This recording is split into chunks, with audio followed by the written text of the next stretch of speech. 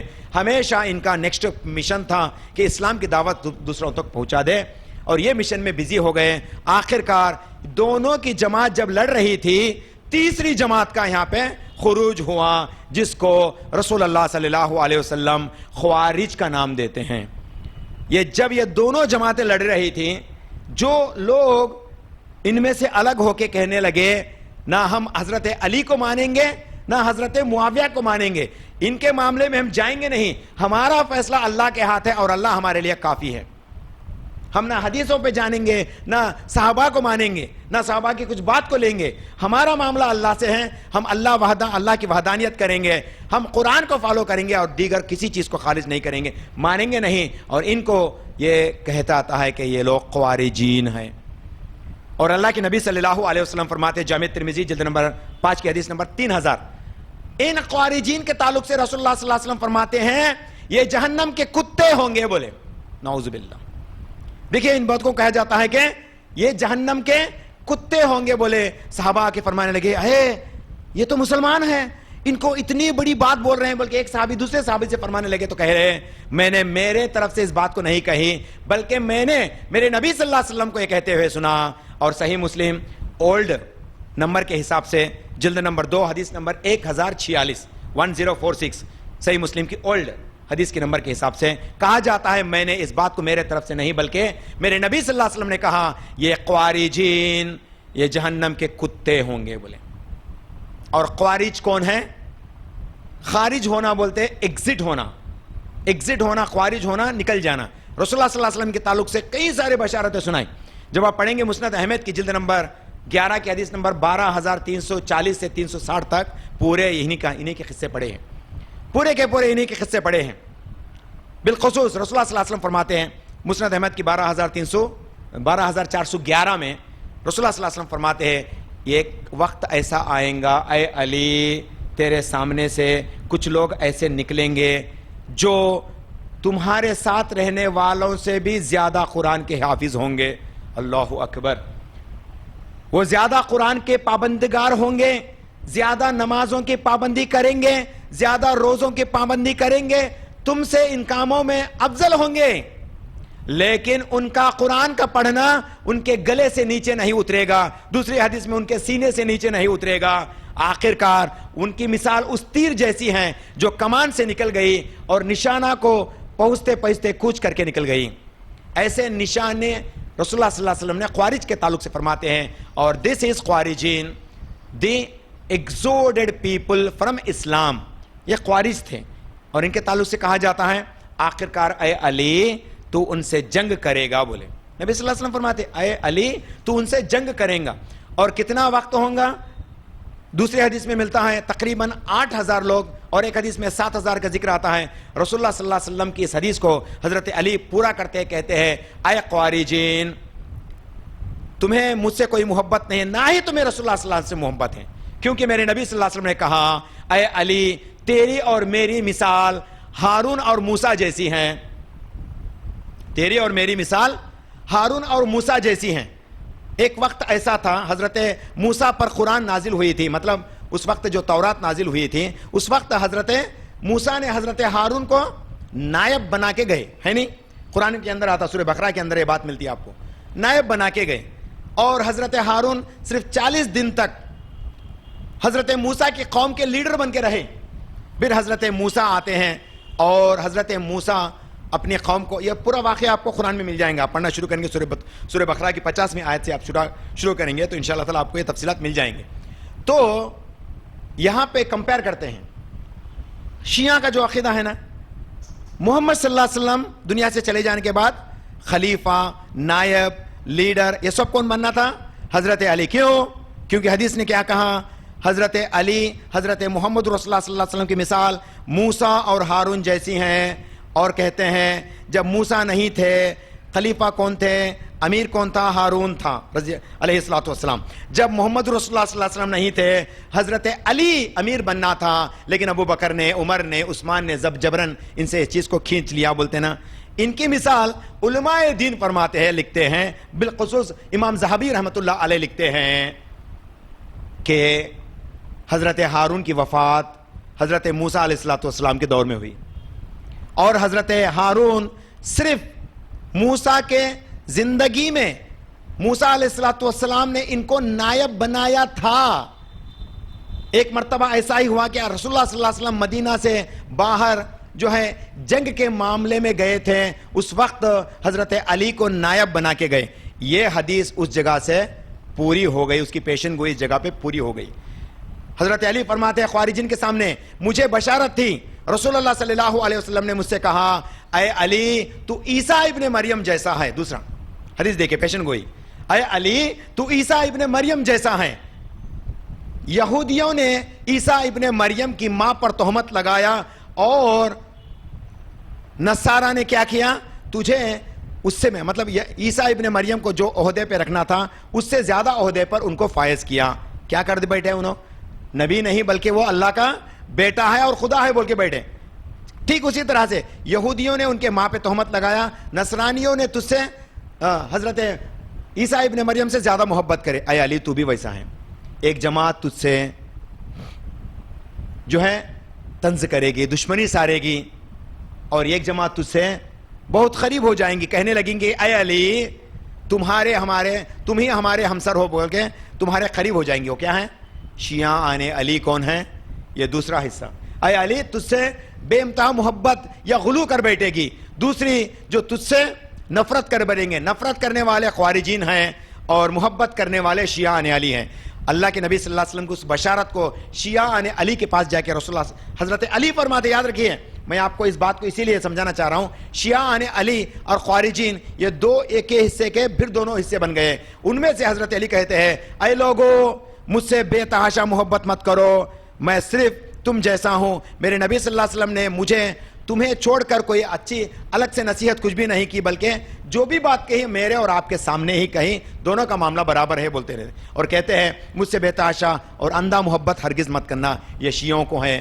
اور خوارجین کے تعلق سے کہتے ہیں اگرچہ تم مجھ سے دشمنی کرو گے میں تمہیں اسلام کی دعوت دیتا ہوں، اگرچہ آ گئے ورنہ تو تم سب کو قتل عام کیا جائے گا. اور کہا جاتا ہے کہ 8,000 یا 7,000 ان میں سے صرف 2,000 لوگ جو ہے وہاں پہ رک گئے، باقی کے لوگ حضرت علی کے پیچھے آ گئے. اور حضرت علی نے جنگ نہروان میں ان سب کے گلے اڑا دیے اور دمشق کے مسجد کے پاس رکھ دیے. اور اس کے تعلق سے بھی اور احادیث آگے پھوٹ آتی ہے، لیکن موقع و مناسبت اب نہیں ہے کہ پوری بات آج میں رکھتا چلوں. بہرحال خوارجین کیسا ہوئے ہیں؟ علی اور معاویہ کے درمیان میں اختلافات کو دور کرنے کے لیے خوارجین پیدا ہو گئے. تیسرا پہلا مطلب خوارج کب پیدا ہوئے؟ حضرت علی کے دور میں پیدا ہوئے. اور حضرت علی نے سب سے پہلے خوارجین سے، کون تھے وہ؟ مسلمان تھے لیکن خارج ہو گئے مسلمان سے، کہنے لگے ہمیں قرآن کافی ہے، ہمیں دوسری چیزوں کی ضرورت نہیں ہے. تو حضرت علی ان سے جو ہے جنگ کرے اور ان کو قتل کر دیے. مطلب خوارج آج یہ جو نو مسلمان جو گمراہ کن شیعوں کے طرف کے عقیدے رکھے جا رہے ہیں نا، وہ وہی ہیں، یاد رکھیں. آج وہ کہتے ہیں اللہ کے قرآن کافی ہیں، صحابہ سے کوئی لینا دینا نہیں، کہیں کہ صحابہ پورے جو ہے ان کو بدنام کرنے کی کوشش کرتے ہیں. کون یہ لوگ آج صحابہ کے اوپر طنز کرتے ہیں، ان کے لیے جو اناپ شناپ باتیں پوسٹ میں ڈالتے ہیں، فیس بک میں ڈالتے ہیں، انسٹا پہ ڈالتے ہیں، کہتے ہیں کہ حضرت ابو بکر بہت ظالم تھے، نعوذ باللہ، عمر نہ ظالم تھے، عثمان اور معاویہ بھی ظالم تھے بول کے بول رہے ہیں. یہ سب انہی کا معاملہ ہے، یاد رکھیے. جب آپ کو ایسا پوسٹ نظر آ گیا تو یہ خوارجین کی اس نسل کا حصہ ہیں. یہ تو غیر مسلمان تھے لیکن اسلام لائے، لیکن اللہ تعالیٰ نے ان کو اسی کا حصہ بنا کے رکھ دیا. شاید اللہ تعالیٰ ان کے ان اعمال سے اتنا زیادہ خوش نہیں، ورنہ تو ان کو بھی ہدایت دیتا. میرے کہنے سے وہ ہدایت پہ آتی کیا؟ یا آپ کے کہنے سے ہدایت پہ آتے کیا؟ کس کے کہنے سے آتے؟ اللہ تعالیٰ ان کے دلوں کو نرم کرتا اور صحیح دین کی طرف لاتا، ورنہ تو وہ اسی وقت سے اسلام سے خارج ہیں حساب کے حساب سے.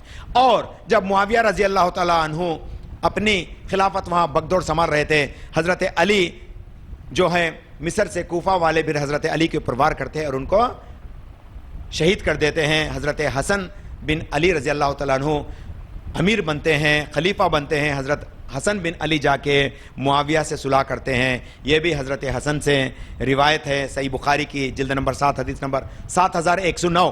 یہ میرا بیٹا حسن یہ لیڈر ہوگا, صدر ہوگا اور 2 مسلمانوں کو ایک کرے گا. ایسا ہی ہوا. حضرت حسن کے تعلق سے بشارت پوری ہوئی. حضرت حسن حضرت معاویہ کے ہاتھوں پہ بیعت کرتے ہیں اور وہ وہاں پہ ایک جماعت بن جاتی ہے. پھر جب حضرت حسین رضی اللہ تعالیٰ عنہ کی شہادت کا معاملہ آتا تو ہم میں سے کئی سلف یزید کی بیک اپ دیتے ہیں, یزید کو جو ہے ہم سپورٹ کرتے ہیں. وائی ہمیں یزید کی سپورٹ کرنے کی کیا ضرورت ہے؟ ہاں, یزید کے تعلق سے ایک حدیث ہے, قسطنطینیہ پر جو لوگ جنگ کے لیے جائیں گے ان سب کے لیے جنت کی بشارت ہے. بولے اللہ کے نبی صلی اللہ علیہ وسلم سے بشارت ہے. اور کہتے ہیں مورخین قسطنطینیہ پر جنگ کرنے والی جماعت میں یزید بھی تھا. اور یزید پیدا کب ہوا تھا؟ حضرت ابو بکر صدیق رضی اللہ تعالیٰ عنہ کے دور میں پیدا ہوا تھا.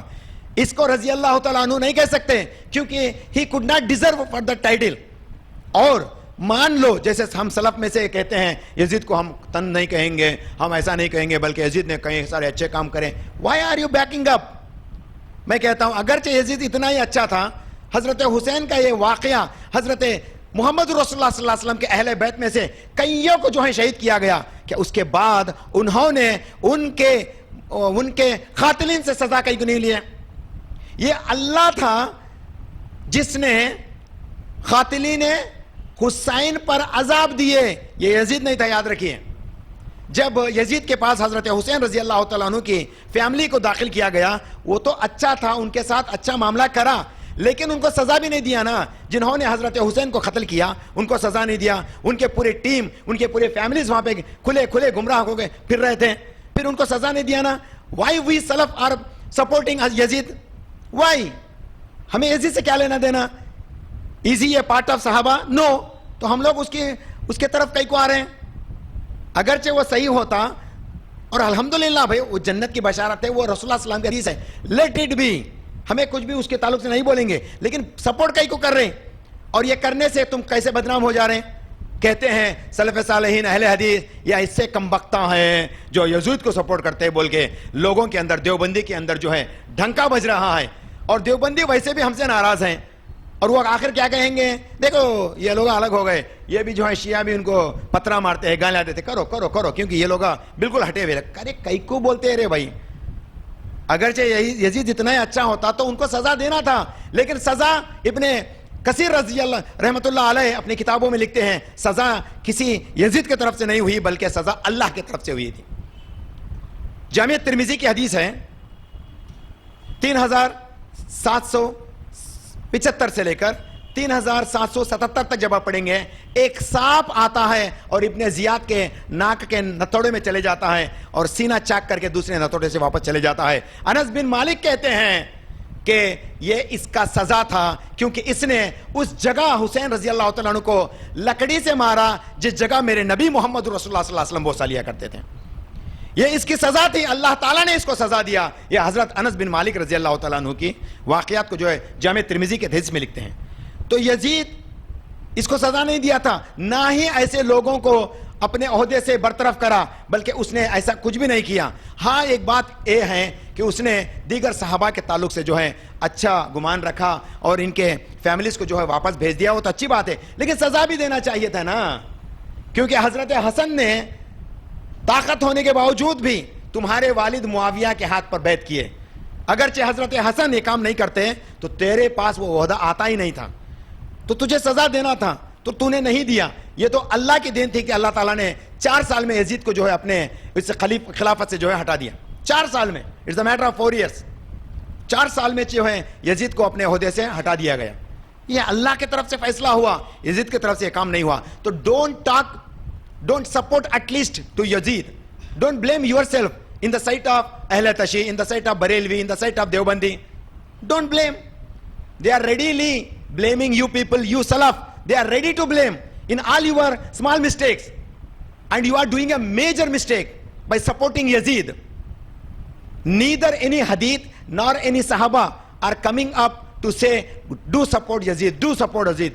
If there is no hadith, why you people are coming forward to support Yazid? ہونا چاہیے نہیں تھا نا. یہ ہرگز نہیں, ہم سلف میں سے بول رہا ہوں میں, میں بھی ماشاءاللہ سلف صالحین کی عقیدے منہج رکھنے والا ہوں، لیکن ایسے جو فیس بک کے پوسٹ، انسٹاگرام کے ریل کی وجہ سے کیا ہو رہے ہیں؟ بدنام ہو رہے ہیں۔ کئی کو کرنا بھائی؟ ایک کتاب ہے یزید بن معاویہ رضی اللہ تعالیٰ عنہ جو دارالعلم پبلیکیشن سے ملتی، اس کے تعلق سے بہت سارے سپورٹیو میٹر جو بچایا ہے، اس کے اندر کوالٹیز بھی تھے تو وہ کرو انشاءاللہ، لیکن سمجھو، but don't expose it on social media, don't support Yazid on social media. Zakir Naik بھی ایک مرتبہ آگے یزید رحمت اللہ علیہ کہے تھے، تو جب سے ذاکر نائک کے پیچھے جو ہے ہاتھ دھو کے پڑ گئے لوگ۔ تو کیا ضرورت تھی؟ میں کیا بول رہا ہوں، کیا ضرورت تھی؟ یزید تو صحابہ کا حصہ نہیں ہے، تو آپ کو سپورٹ کرنے کی کیا ضرورت تھی؟ تو ایسا بول رہا ہوں میں، یہ اسی نے دارالعلوم دیوبندی اس کے اوپر بہت طنز کر رہے ہیں اہل حدیث کو کہ ایسا نہیں کرنا چاہیے۔ I am also not supporting this, but Yazid also has some qualities. Let him. اس کا معاملہ اللہ کے سپرد کیا گیا، اب وہ سزا دے، وہ اس کو پکڑے، وہ اس کا معاملہ ہے، لیکن یاد رکھیے حضرت حسین کی کو تو قتل کرنے والوں کی سزا اللہ نے دیا ہے، کسی نے نہیں دیا بلکہ اللہ تعالیٰ نے دیا، ان کے چہروں کو سور کے چہرے جیسے بنا دیے۔ ایسے روایتیں بھی جو ہے، روایت ابن کثیر رحمۃ اللہ علیہ اپنے ہسٹری کتاب میں لکھتے ہیں، البدایہ والنہایہ میں لکھتے ہیں، چندوں کو جو ہے ہاتھ کام نہیں کر رہے تھے، چندوں کو جو ہے زبان سے بدبو آ رہی تھی، کیوں؟ کیونکہ انہوں نے حضرت حسین رضی اللہ تعالیٰ عنہ کے پانی کو بند کیا۔ اس وقت جو شخص ایسا کرا تھا اس کی پوری نسل کے منہ سے جو ہے، اس کے جسم سے جو ہے بدبو آ رہی تھی، لوگ کہہ رہے تھے اتنی بدبو تمہارے جسم سے کیوں آ رہی ہیں؟ تو وہ کہنے لگا، وہ شخص، اس کا بندہ، وہ فلانا خاندان والا کہنے لگا، میں وہ کمزور ناکام مسلمان تھا جنہوں نے حضرت حسین کی طرف جانے والے پانی کو روکا تھا۔ ایسے روایتیں تفسیر کی کتاب، تاریخ کی کتابوں میں ڈھیر سارے ملتے ہیں۔ بہرحال وقت کی اجازت نہیں کہ ان سب کو آپ کے سامنے کہوں، بس آپ اتنا عقیدہ رکھیے کہ حضرت حسین رضی اللہ تعالیٰ عنہ کی شہادت رسول اللہ صلی اللہ علیہ وسلم کی بشارت تھی۔ سلسلہ احادیث صحیح جلد نمبر 6 کی حدیث نمبر 3549 3550، دونوں حدیثوں میں رسول اللہ صلی اللہ علیہ وسلم نے حضرت حسین شہید ہونے والے ہیں یہ بتا دیا۔ یہ چند باتیں تھیں آج جنگ جمل، جنگ صفین اور صحابہ کے اختلافات کے تعلق سے میں پورا کرنا تھا۔ آخری میں ایک آپ کے علم میں لانا چاہتا ہوں ایک حدیث، جس کو یہ انسٹاگرام پہ یہ بدبختہ جو پوسٹر ڈال رہے ہیں نا، ان کے جواب دو۔ اگرچہ حضرت علی، حضرت عمر کے درمیان میں اتنا ہی بغض تھا، اتنا ہی کینہ تھا، نعوذ باللہ، تو حضرت علی نے اپنی بیٹی کا نکاح عمر سے کیوں کیا؟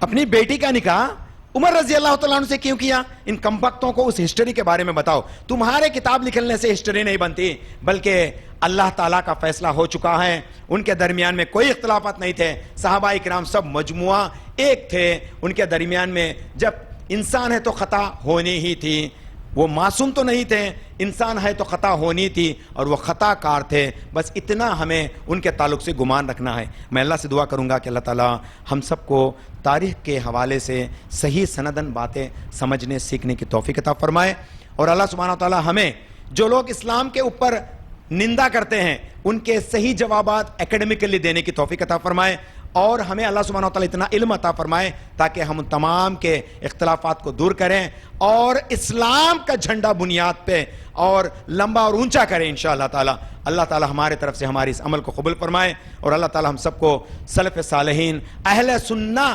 والجماعہ کا حصہ بنا کے رکھے۔ جب ہماری موت ہوگی تو کلمے کی موت اللہ سبحانہ وتعالیٰ ہمیں نصیب فرمائے۔ اقول قولی ھذا استغفر اللہ لی ولکم ولسائر المسلمین آمین ثم آمین، وآخر دعوانا الحمد للہ رب العالمین، والسلام علیکم ورحمۃ اللہ وبرکاتہ۔ ہر ایک شے میں جھلک وہ اپنی ربوبیت کی دکھا رہا